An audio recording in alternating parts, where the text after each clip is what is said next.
17वीं सदी के उत्तरार्ध की बात है। राजौरी कश्मीर में एक राजपूत परिवार में एक लड़के का जन्म हुआ। नाम पड़ा लक्ष्मण देव। बचपन से ही तीर कमान का शौक, घुड़सवारी और शिकार में भी महारत हासिल थी। लड़कपन में घटी एक घटना ने लक्ष्मण के मन पर गहरा प्रभाव डाला। हुआ यूं कि एक दिन लक्ष्मण जंगल में शिकार के लिए गया। वहां उसने एक हिरनी को निशाने पर लिया और तीर छोड़ दिया। तीर ने अपना काम कर डाला। हिरनी वहीं ढेर हो गई। लक्ष्मण उसके पास गया तो पता चला कि वो गर्भवती थी। पेट फाड़ कर देखा तो वहां 2 बच्चे थे। दोनों ने लक्ष्मण की आंखों के सामने दम तोड़ा।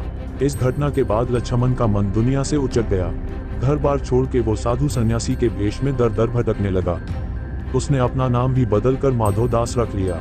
घूमते घूमते माधव दास नासिक के पास पंचवटी पहुंचा और वहां बाबा औघड़नाथ का शिष्य बन गया। 21 साल की उम्र में उसने नांदेड़ में अपना आश्रम बनाया और वहीं रहने लगा। आगे चलकर इलाके में उसकी खूब ख्याति फैली। सितंबर 1708 में नांदेड़ के आश्रम में गुरु गोविंद सिंह पधारे। औघड़ जोगी माधव दास ने गुस्से में कहा, कौन हो तुम और मेरे आश्रम में आने की हिम्मत कैसे हुई? गुरु साहब ने जवाब दिया, सुना है तुम सर्वशक्तियों के मालिक हो, इतना तो तुम्हें पता होना चाहिए। उसी दिन से माधव दास ने चोगा छोड़कर खालसा धर्म अपना लिया और वो गुरु गोविंद सिंह का शिष्य बन गया। गुरु ने नया नाम दिया, गुरबख्श सिंह। पंजाब की ओर गुरु गोविंद सिंह तब मुगलों के निशाने पर थे। गुरु तेग बहादुर की हत्या के बाद सिखों और मुगलों के बीच 25 साल से जंग चल रही थी, जिसके चलते गुरु गोविंद सिंह को आनंदपुर साहिब छोड़कर दक्षिण की ओर जाना पड़ा था। गुरु गोविंद सिंह ने गुरबख्श को पंजाब की ओर रवाना किया। उन्होंने कहा कि वो पंजाब में मुगलों के खिलाफ सिखों का नेतृत्व करें। सिख इतिहासकारों के हिसाब से गुरु गोविंद सिंह ने तब गुरबख्श को एक 2 धारी तलवार, 3 तीर और 5 साथी भी दिए। गुरु की आज्ञा मानते हुए गुरबख्श ने पंजाब की ओर कूच किया, लेकिन उनके पीछे गुरु गोविंद सिंह की हत्या कर दी गई। इसके बाद सिख साम्राज्य की बागडोर गुरबख्श ने संभाल ली। अपनी बहादुरी के चलते वो बंदा सिंह बहादुर के नाम से मशहूर हुए।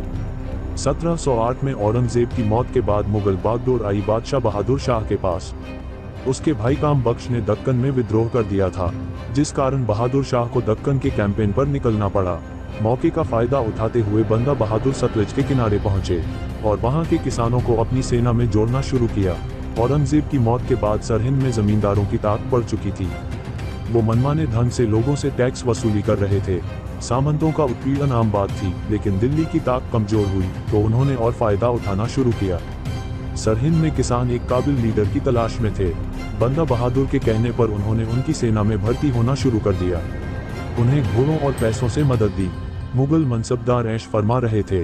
कई सालों से सैनिकों को वेतन नहीं मिला था। ऐसे सैनिकों ने भी बंदा बहादुर की फौज में जाना बेहतर समझा।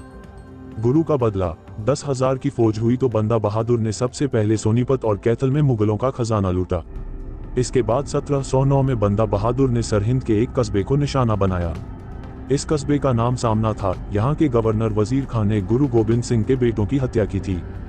हमले का मकसद गुरु का बदला लेना था। सामना के बाद बारी आई सरहिंद की। बंदा बहादुर ने मई 1710 में सरहिंद पर हमला बोला और वहां लोहगढ़ किले पर कब्जा कर लिया। इतना ही नहीं, लोहगढ़ को राजधानी घोषित करते हुए बंदा बहादुर ने गुरु गोविंद सिंह के नाम वाले सिक्के भी जारी किए।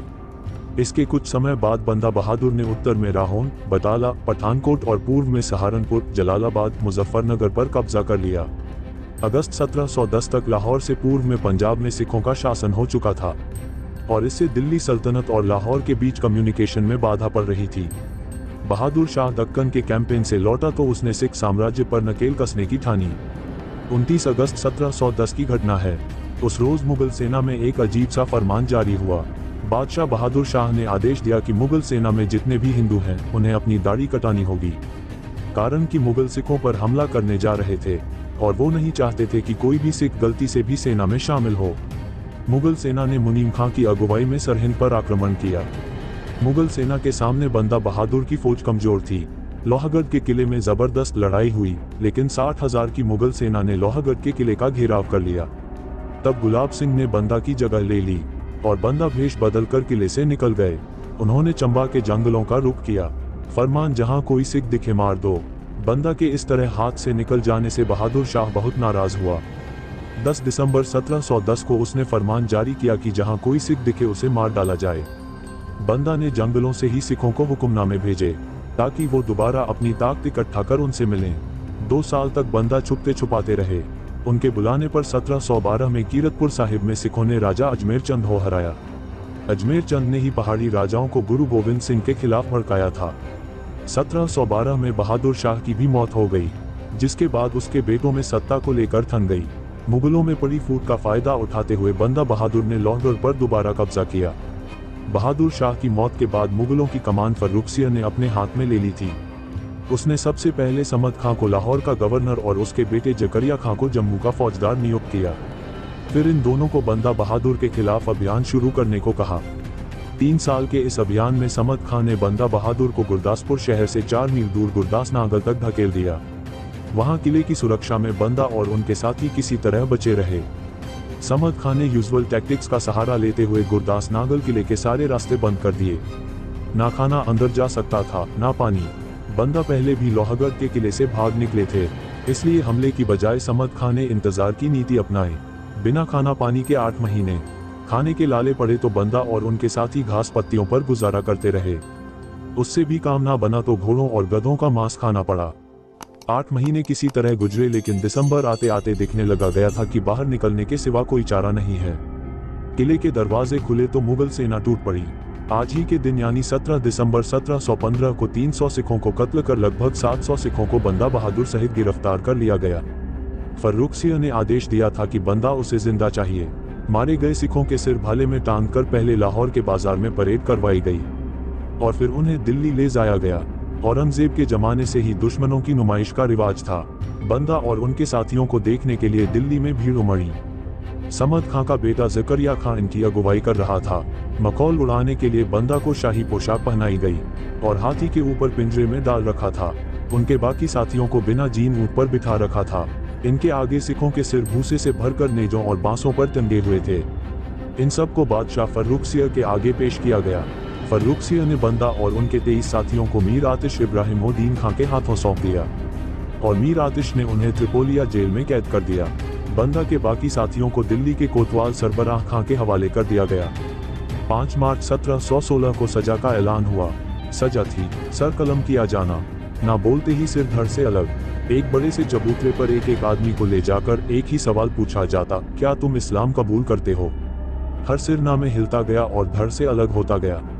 7 दिनों तक चले इस कत्ल एआम से कोतवाल सरबराह खां जब थक गया तो उसने सजा पर रोक लगा दी।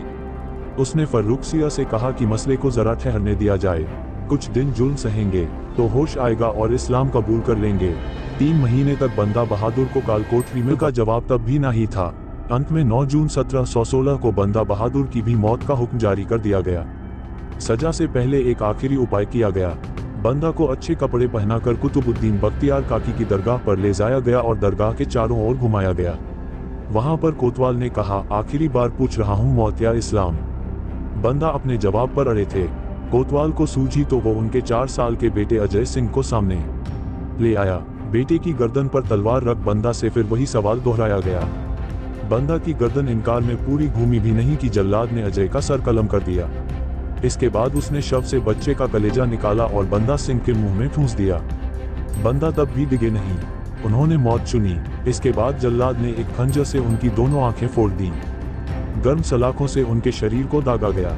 मौत से पहले जितनी संभव थी यातना दी गई। शरीर से मांस नोचा गया और अंत में शरीर के टुकड़े काटकर अलग अलग कर दिए गए।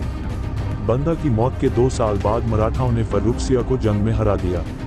मुगल साम्राज्य इसके बाद जहां ढलता चला गया, वहीं महाराजा रंजीत सिंह ने काबुल, श्रीनगर और लाहौर पर कब्जा कर उत्तर में एक विशाल सिख साम्राज्य बनाया।